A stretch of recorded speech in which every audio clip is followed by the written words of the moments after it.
I don't miss it. One thing I love about here is that it is very gender specific. Men are men, women are women, and lady boys are just, well, they're a hoot. I mean, what can I say?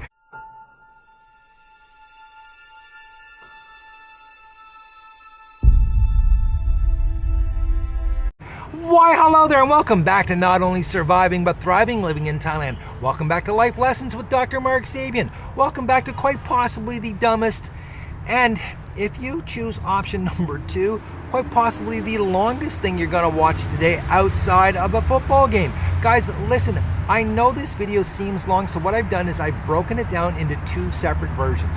Well, actually 3, really. I'm going to release part 1, part 2, and then I will release a full form version of this video because I know it's over 40 minutes long, and that's way too long to watch me, to be honest with you. I mean, if you're not drunk or hating yourself by the end of it, you haven't really been paying attention.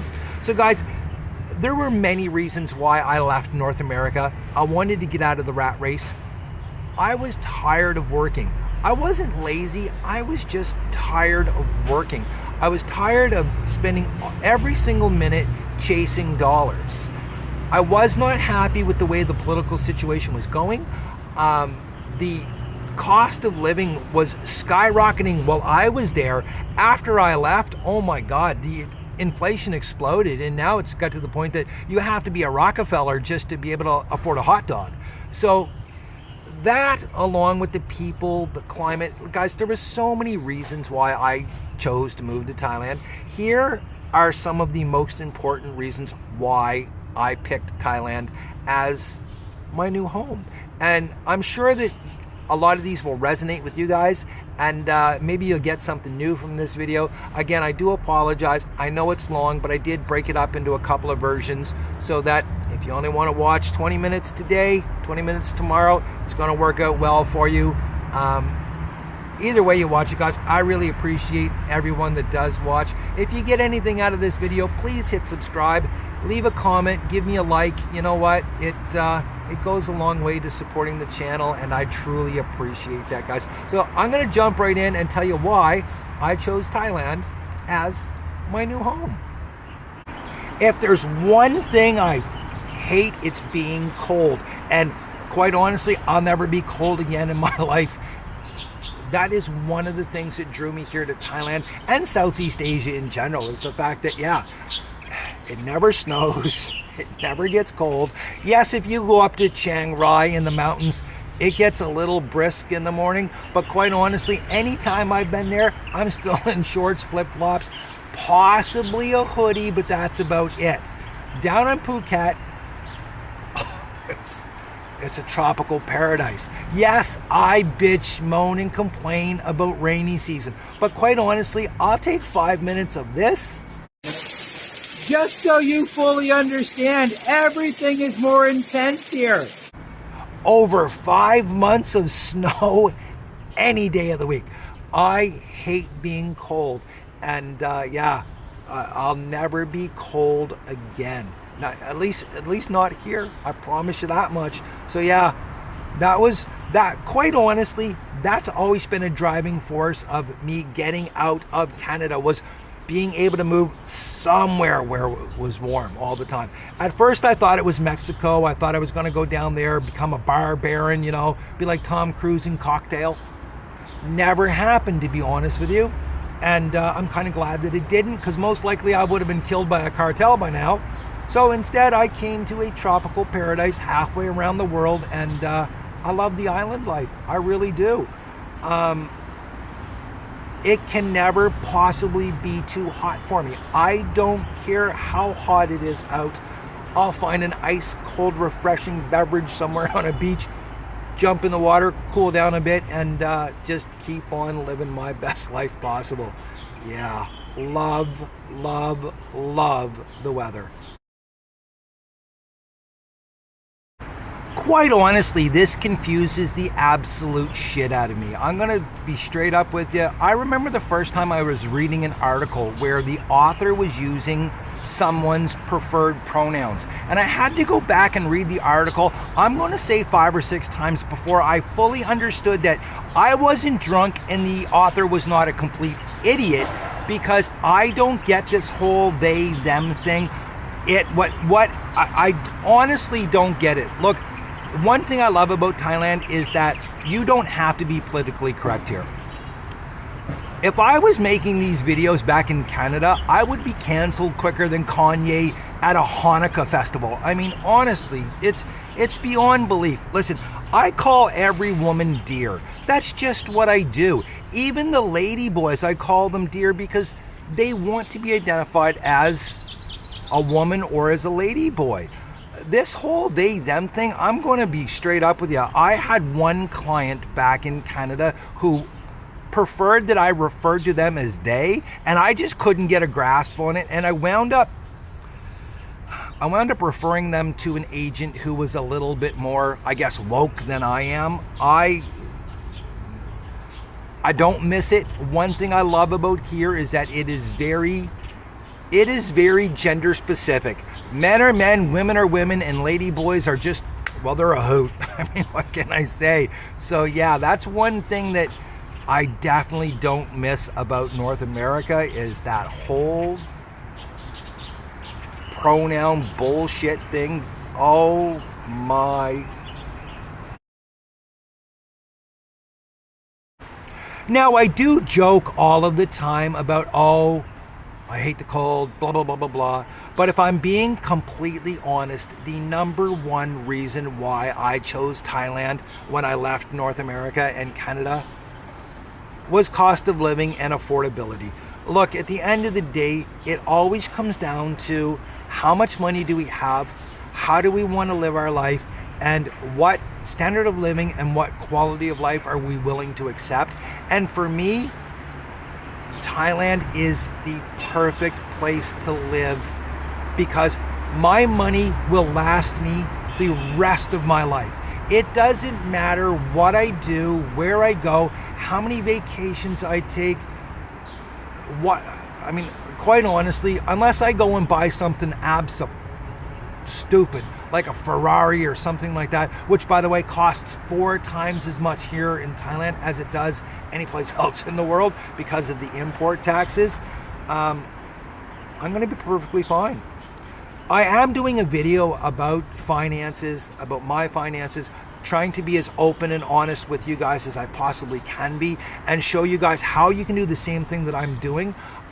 I'm going to release that video in a couple of weeks. It's been a long process making it, but yeah, affordability, guys. I'm going to tell you something. Right now, I'm in a amazing 1-bedroom condo with a kitchen, dining room, living room, and it's $330 a month. Now, I know I could spend a lot more than that. I know guys that are spending $2,000 and $3,000 a month on their places, but honestly, I don't need it. I don't want it. I don't want a larger place. The place I'm in now, actually, to be honest with you, is a little bit too big for me because I'm cleaning it myself. Usually where I stay, I have cleaning included in my spots. I got to clean this one, and be honest with you, I don't like it. I'm so lazy now, I don't even want to clean. I don't do laundry, and I have a washing machine. I still pay the girls to do my laundry because I don't want to do it. The kitchen, honestly, I've made a couple of eggs in the morning, and I've reheated some cold pizza. Usually I like my pizza cold, but there was one that I got that really it was soggy. So yeah. Affordability. You can eat here fantastic. I'll touch on that, when I do because one of the other reasons I came here was the food. You can eat here so cheap, it's crazy. Honestly, guys, I'll tell you something. I'm not spending more than $300 a month ever on my food. And that includes going out to some really cool restaurants, taking friends out to eat, taking, local people that have been kind to me and nice to me. I'm never spending more than $300 a month on my food bill. And I eat extremely well. I don't eat at McDonald's. I don't eat at Burger King. When I'm in Bangkok, I do go to Taco Bell. I love my Taco Bell, but to me, that's a treat. It's, it's almost like a reward, I guess is the best way to put it. I always come back to the cell phones. You know, I'm now paying $6 a month. I used to pay $4 a month for my cell phone. I am paying $6 a month now, but I have unlimited lightning fast data on my phone. Again, I use it as a hotspot all of the time when I'm uploading videos from my laptop. It's $6. At home, my bare minimum cost for my cell phone every single month was $115, which is about 90, I want to say about 90 US dollars, right around there. Hopefully I'm not too far off on that. But yeah, I mean, it's crazy. Absolutely crazy. My cell phone is less than 8% of what it was in Canada for the whole year. I mean, it's insane. Clothing, you can buy cheap clothing, but you can spend a fortune on clothing here just the same as back in North America. I don't spend a lot of money on my clothing. Obviously, I wear ugly shit like this, but I like these. I love them. And these cost me less than $20 Canadian. So about 15 bucks American to have these custom made. I do go through a lot of hats, but honestly, I'm not paying any more than $4 or $5 for my hats. Flip-flops, I mean, I have one pair of sneakers and I rarely ever wear them. Flip-flops, I'm spending about $5 to $6 a pair on them. Sometimes I will buy a really nice pair, $7.50. I mean, what else? I mean, gas is pretty much the same price here as it is in North America, at least Canada anyways. My bike, I could buy a bike, but again, I'm so transient and I like being able to move around, so I don't want to have to take a bike all the way up to Chiang Mai. That's just a pain in the ass. So for me, honestly, right now, until I decide on my final home, I'm going to continue renting bikes. But I mean, you can buy bikes here really cheap. And again, I never owned a brand new car in North America, and I will not own unless I'm buying a top of the line Vespa with a sidecar. I probably will not buy a brand new bike here either. Just simply the depreciation. Why lose that money yourself? Let some other fool lose it. Don't you lose it. Traveling here is, it's dirt cheap. Getting here right now from North America is expensive, but traveling in Thailand and around Thailand, well, I'll cover that because that was a big thing for me. And then everything else. I mean, if I have to go to the dentist, and I have gone to the dentist a couple of times here, it's foolish. I chipped one of my teeth really bad and I had to have that fixed. It was, I think, $60 US to have it fixed, and that included them cleaning my teeth, which was incredible. I had my teeth whitened like an idiot. I kept drinking Coke and it stained them again. I'm going to have my teeth professionally cleaned again because they were as white as, well, they were ghost white when I first had them done. I'm going to do that again, and that is $200 for the whole procedure. It's insane. I have gone to the hospital, paid at the hospital, and it's a joke. It really is. It's so cheap at the hospital that I haven't even bothered using my health care, my health insurance ever. I haven't even bothered. I could have got, I think, $27.50 back one time for something, and I didn't even bother doing. That's how cheap it is. It's crazy. So the affordability, the cost of living here truly is amazing. Now, I'm going to say this. I did that whole social media experiment where I lived on $1,000 a month for about a year and a half and proved that it could be done. I am doing some videos showing you the difference between struggling in Canada and thriving in Thailand. I will say this much, you can come here and live on $1,000 a month and have a very good life as long as you're not going out and partying, and you are not going to have a young girlfriend on that amount, guys, okay? You can meet a lovely lady who's, 10, 15 years younger than you are, maybe even 20, who will care for you, love you, support. A lot of the time for free, okay? Just give them a place to live, treat them nice, feed them. You're not going to have a young, hot chick for free, not on $1,000 a month, okay? Unless you're a 20-year-old hard body who's ripped and gorgeous and entertaining and has some drizz, has some game. Otherwise, yeah, no, it's not going to happen, guys. I hate to say it. It's really not. So, can you live on $1,000? I've proven that you can, and I've lived an incredible life doing it. There were some months, honestly, guys, I lived on $600 US. I really did. And that month was not that much different than the other months. The only difference was I didn't travel and I never went to bars, okay? I drank my beers on the beach, drank my beers at home and around the pool, and I did not go out to Mugata with friends. That's the all-you-can-eat barbecue places. I just didn't do it. But I lived, and I lived well on $600. I would say that, again, my comfort zone would be $1,500 to $2,000 US would be ideal. I know guys that are spending a lot more than that, but I also know guys that are living on less than that. I know guys that are living on less than $1,000. So the affordability for me, Thailand offered me every single thing that I wanted in affordability. And again, I never have to work again. I'm not rich by any stretch of the imagination.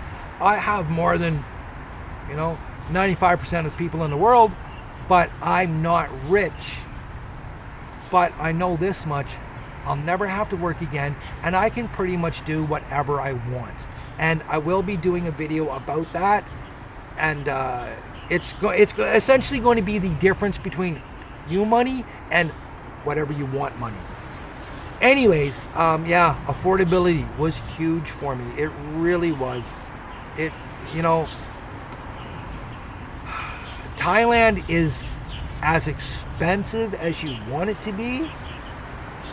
All of the kids that are on TikTok showing you their 30,000 baht a night rooms, going out, splashing, bottle service, that's what they want to show you because that's the life that they want to project. And some guys are making all kinds of money, doing whatever they're doing, and they're blowing it. They're not saving any. They're not, that's not my lifestyle. I'm over 50 years old. I'm not going to the clubs, making it rain, and I'm not. That's not my thing. So I'm not spending that kind of money. I'm spending money that makes my life, well, it gives me an unbelievable quality of life. Let's put it that way. And you can have the same thing here. You honestly can. On as low as $600 a month.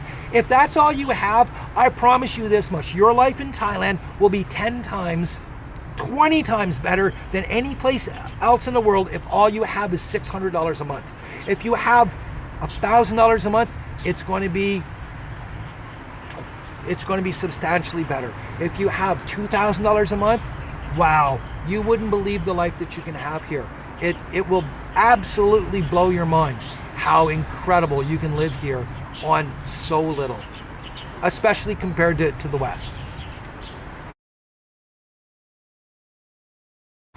I've never been shy about the fact that I'm getting older, stupider, and I do not retain information the same as I did when I was younger. So I will admit, I have not dedicated enough time, and I'm extremely guilty of this, to learning the Thai language. And there is a specific reason for that. It's because I have spent so much time learning Mandarin. I don't want to confuse the two. Look, I'll be honest with you, at my age, it's bloody hard to learn new things. The old saying, teach an old dog a new trick, that's true. I'm going to tell you something. I have a very hard time with it. You would think that studying Mandarin would help me because the tones are somewhat similar, but they're really not, just straight up. So one of the big things for me was the fact that English is very prevalent here. You do have all kinds of people that can speak English, and if you're crazy adventurous like me, you can get by with, you know, basic Thai and hand gestures and body movements and body language and stuff like this. And if that doesn't work, get yourself a T1 Fluent Talk Time Kettle translator. They're the greatest things in the world. I have one. I use it from time to time. English. That was one of the things that, you know, makes it nice because, yeah, a lot of the places you go, you can get by. Most people will speak English of some type. They will at least understand you.